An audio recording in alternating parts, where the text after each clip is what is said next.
Hello friends, India and Pakistan के बीच में war जैसी स्थिति है क्लियरली। और यहाँ पर मैं इकोनॉमिक्स ऑफ वॉर को डिस्कस करना चाह रहा हूँ कि देखिए, डेफिनेटली कोई नहीं चाहता है कि वॉर हो, लेकिन मिलिट्री का जो इम्पोर्टेंस है वो कैसे किसी सोसाइटी में बढ़ जाता है। और कैसे एडम स्मिथ जब ग्लासगो के अंदर फ़िलोसफी पढ़ाते थे तो जो मॉरल सेंटिमेंट उन्होंने लिखी, तो उसके बाद में उनके जो आइडिया क्रिएट हुआ कि कैसे सोसाइटी को सेल्फ इंटरेस्ट पे रखें। और गवर्नमेंट का काम उन्होंने फिक्स किया कि government should protect the line order, defence and private property के बारे में।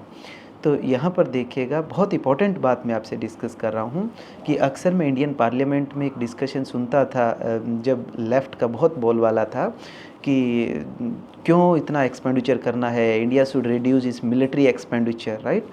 तो आज आप तमाम में बॉर्डर के बहुत नज़दीक था और आपने देखा कि इवन बॉर्डर के आर बार लोग, तो ठीक है, जहाँ पर ज़्यादा नज़दीकी होती है वहाँ थोड़ा टेंस होता है, लेकिन अगर मैं दूर गाड़ी ले करके मैं घर आया तो मैंने देखा कि आराम से लोग अपना काम कर रहे हैं, कोई पता। इवन मैंने जब बात किया कि आपको मालूम है कि कल रात 15 जगह मिसाइल अटैक होना था, लेकिन इंडिया का जो डिफेंस सिस्टम है S-400 जो रसिया से लिया है, उसने पाकिस्तान की मिसाइल को न्यूट्रल कर दिया स्पेस में ही। लेकिन लोगों को पता ही नहीं है, they are doing their just work as they do every day.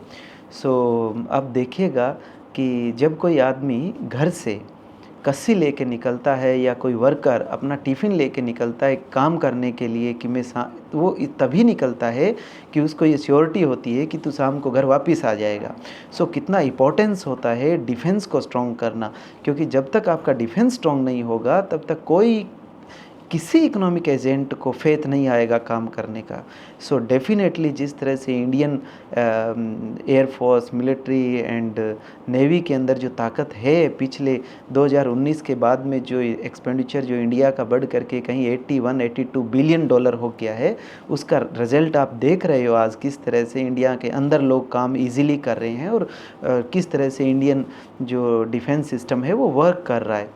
Definitely जो लोग ये कहते थे कि बहुत सारे मैंने देखे, इवन इकोनॉमिक्स के जो लोग हैं वो इंडिया में आए और इंटरव्यू दिया कि ललन टॉप जैसे प्लेटफॉर्म पे, कि हमें, उन्होंने पूछा कि इंडिया पावरफुल हो जाएगा, तो कहते हैं हमें क्यों पावरफुल बनना है, क्यों हमें किसी के थपेड़े मारने हैं। नहीं, थपेड़े मारने के लिए पावर नहीं चाहिए मिलिट्री की पावर इसलिए चाहिए कि आप इन्वेस्टर्स का, वर्कर का, आम इकोनॉमिक एजेंट का भरोसा जीत सकें कि आप काम करने जाओगे तो शाम को वापस लौट आएंगे।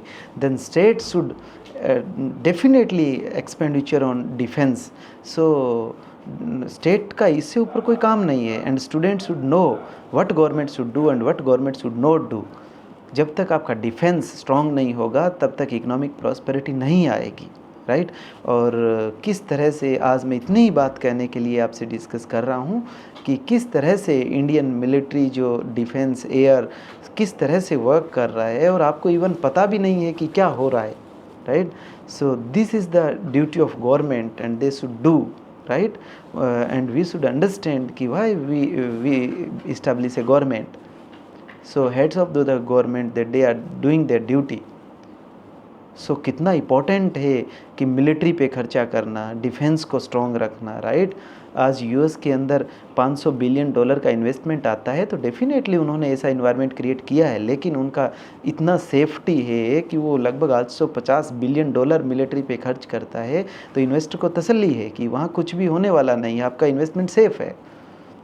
जो लोग ये कहते हैं कि हमें मिलिट्री पे खर्चा नहीं करना चाहिए, उससे इतना देश गरीब है, गरीबों को देना चाहिए, this is fallacy. New jet fighters, artillery, submarines, and tanks, the Indian military believes they're essential. But critics say this massive military expenditure is indefensible in a country where 2/3 of the people still live in poverty. We should understand that military का कितना importance हो जाता है society के अंदर, right, rather than हमें इस fallacy के अंदर पड़ा रहने से। Hats off to the Indian military and they are doing their best job, not even job, they are serving us. अच्छा लगता है जब कोई कंट्री अपने आप को डिफेंड करती है, right. Behaviour should be reflect in cost, right, कोई भी बिहेवियर चाहिए हो। Thank you so much.